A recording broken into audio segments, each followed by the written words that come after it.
방송 언론사의 그 논술과 작문, 그 글쓰기 시험은 어떤 특징이 있는지 이 부분부터 하나하나 따져보도록 하겠습니다.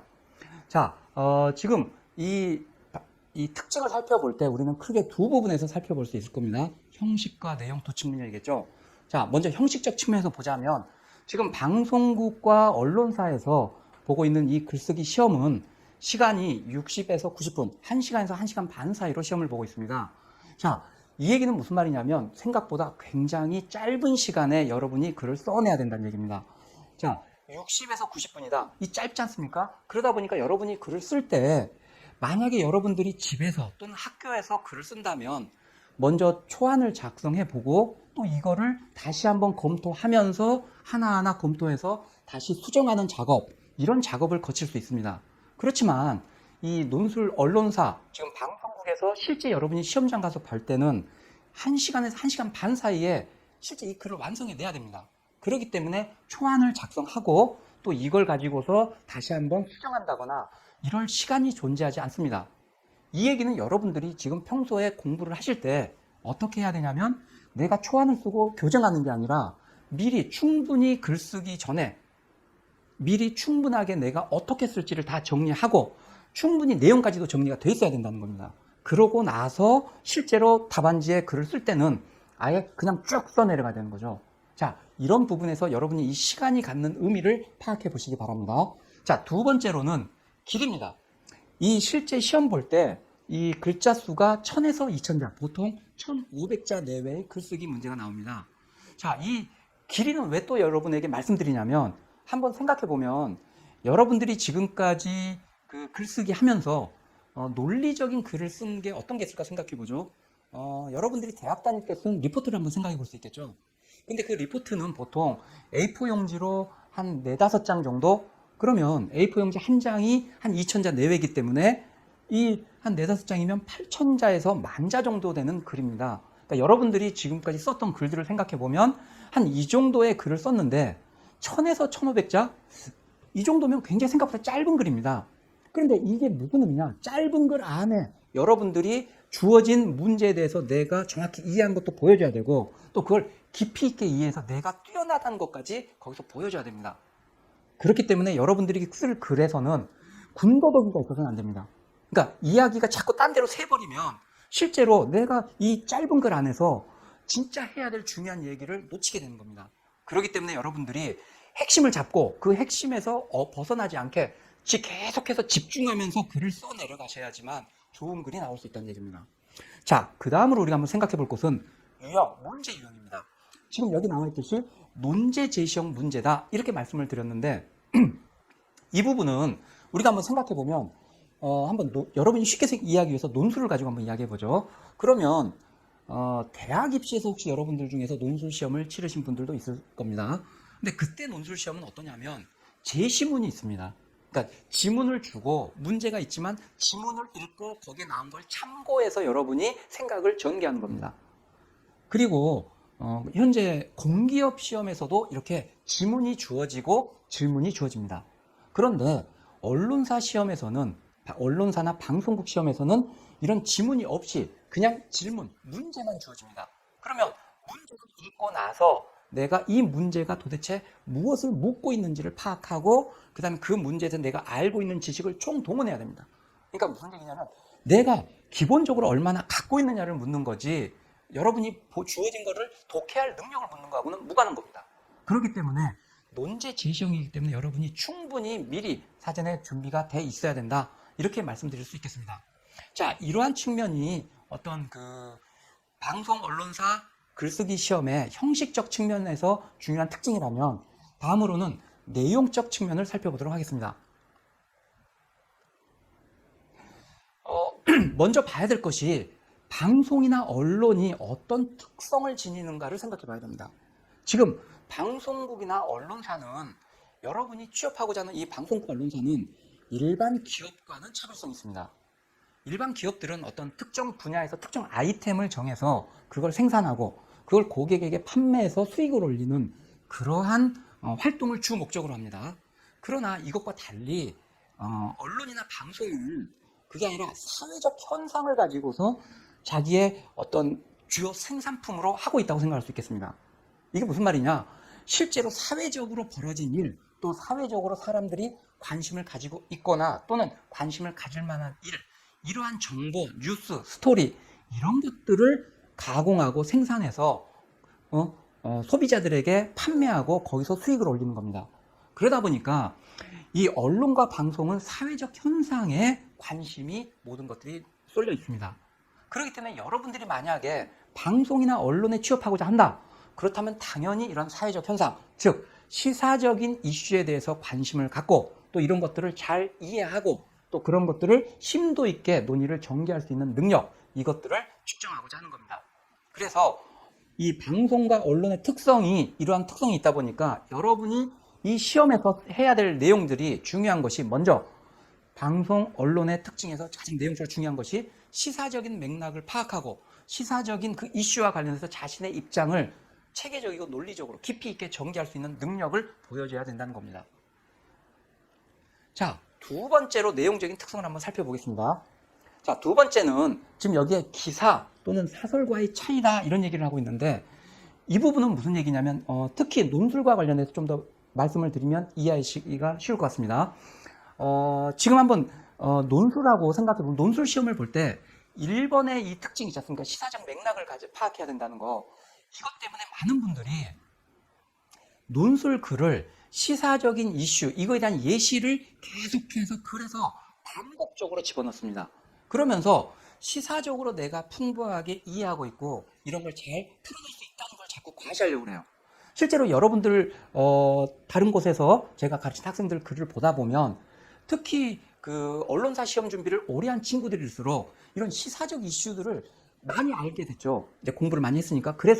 그래서인지 몰라도 그 글 안에 굉장히 많은 예시들을 매 문단마다 계속 다 새로운 예시들을 집어넣습니다. 그런데 한번 생각해 보죠. 이 시사적 이슈를 내가 다룰 수 있다는 거, 이거 자체가 여러분이 지적으로 뛰어난 걸 보여줄 수는 없습니다. 한계가 있습니다. 왜?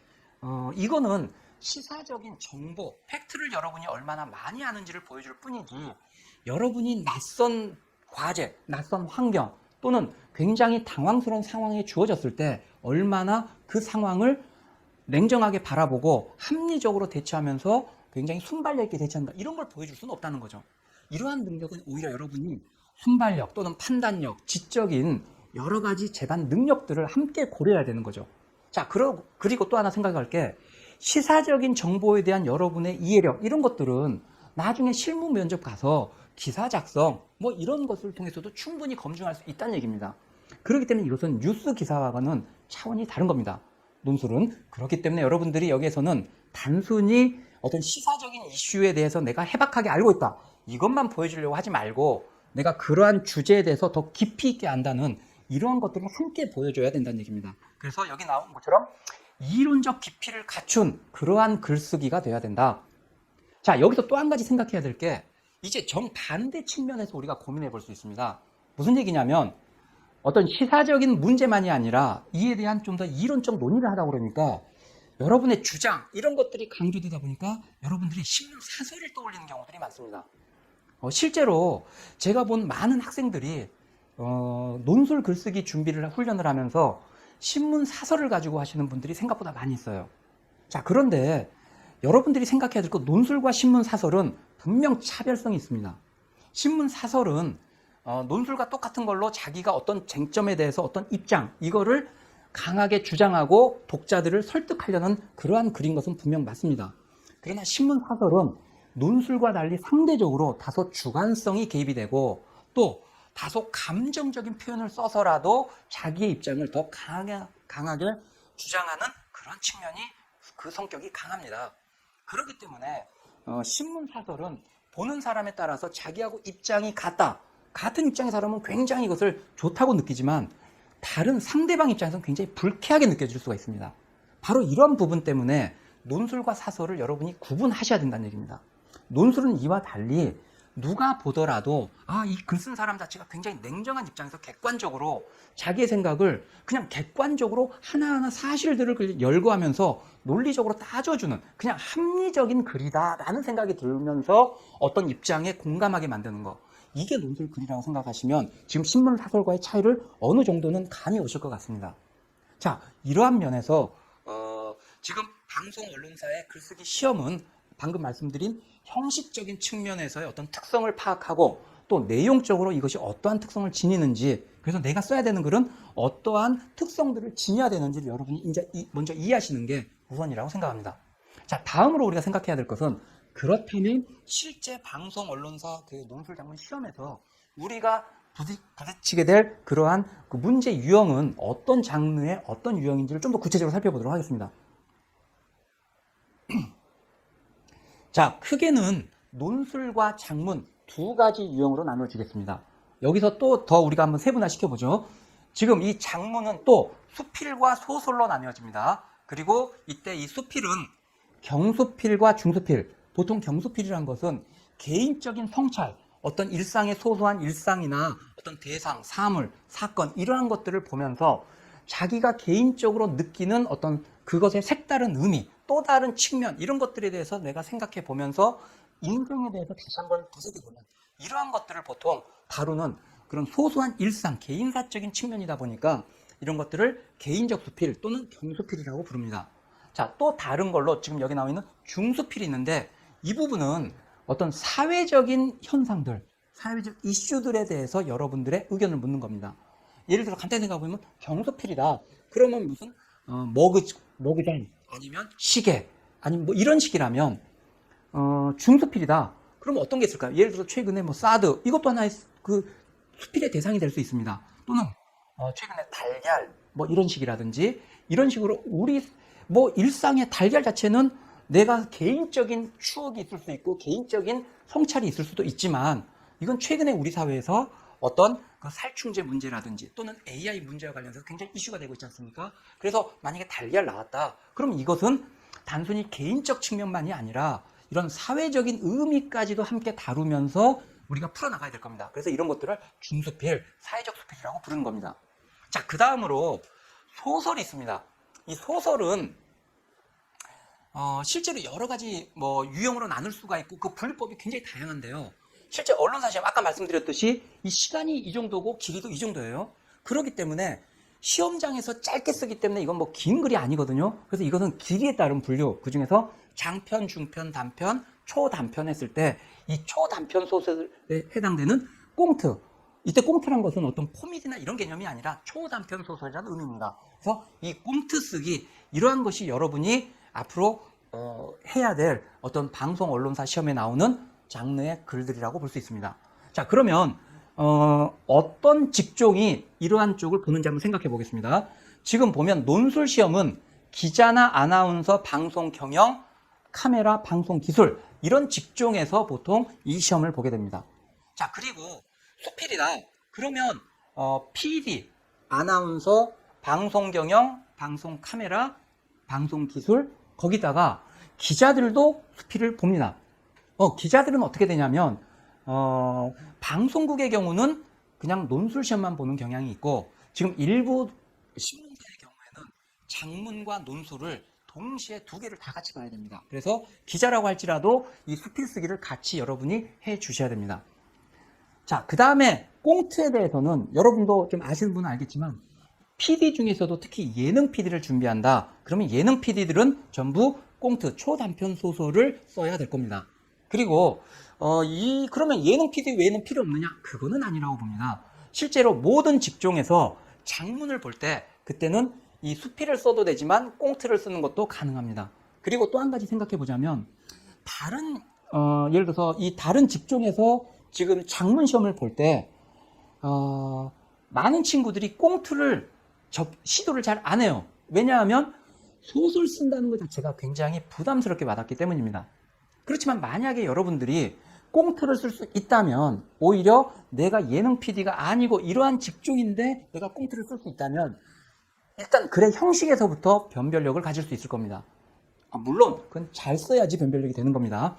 특히 또 하나가 뭐냐면, 이 꽁트를 쓸 때는 앞에 논술이나 이 수필에 비해서 그 논의의 깊이가 내가 이론적으로 깊이 있지 않더라도 그 문제의식을 정확히 드러내는 것만으로도 충분히 그 주제의식이 뛰어나다라고 보통 평가됩니다. 그런 면에서 내가 이 주제에 대해서 깊이 있고 또 이론적인 걸 잘 모를 때는 실제 꽁트를 한번 시도해 보는 것도 좋을 겁니다. 자, 여기까지 우리가 이제 방송 언론사 논술 장문 시험의 특징에 대해서 전반적으로 살펴봤습니다. 여러분의 구독과 좋아요는 제가 영상을 제작하는데 큰 힘이 됩니다.